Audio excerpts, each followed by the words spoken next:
Hallo und herzlich willkommen zu einem neuen Überblicksvideo auf weplayhandball.de. Heute die ASICS-Schuhe für die Saison 2021. Wir haben eine große Veränderung in der Volleyball-Range von ASICS, obwohl sie intern gar nicht mehr so genannt wird, denn die Schuhe sollen eigentlich nur noch Indoor-Schuhe sein und an die verschiedenen Anforderungsprofile eines Indoor-Sportlers angelehnt sein.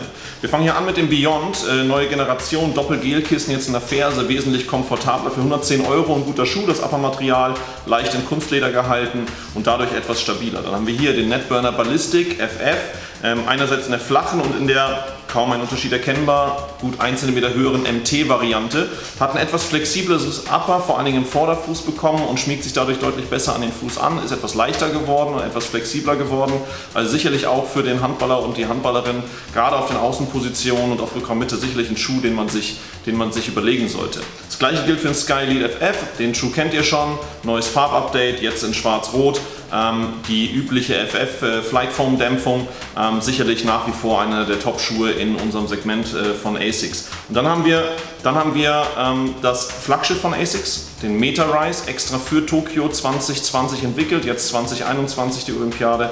Der Meta-Rise vereint eigentlich alles, was ASICS sich in den letzten 10, 20 Jahren im Indoor-Bereich aufgebaut hat. Ist allerdings auch mit 200 € wirklich sehr, sehr teuer. 200 € UVP.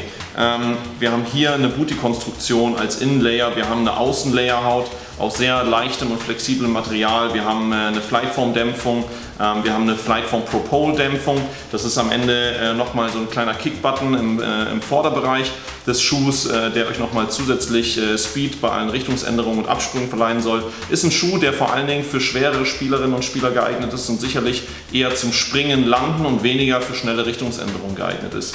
Dann haben wir hier ein neues Modell, den wir früher mal in unserer Handball-Range hatten, Blast FF, sicherlich euch schon seit langem bekannt, jetzt in der zweiten Generation, wesentlich leichter und dynamischer geworden, etwas flacher geworden, hat ein etwas flexibleres Upper-Material bekommen, das Vorgängermodell war ja doch relativ steif und vor allen Dingen auch sehr, sehr mit so einem One-Piece-Upper relativ fest. Das ist hier deutlich flexibler, auch die Fersenkappe ist nicht mehr ganz so steif, also insgesamt macht er einen deutlich dynamischen Eindruck und kann sicherlich nicht nur von Rückraum links, Rückraum rechts oder Kreisläufern getragen werden, sondern jetzt vielleicht auch mal auf Rückraum Mitte oder auf einer Außenposition. Das war der Überblick über ASICS 2020, 2021. Wenn ihr Fragen habt, meldet euch bei uns auf den Social Media Kanälen oder auf weplayhandball.de. Bis zum nächsten Mal.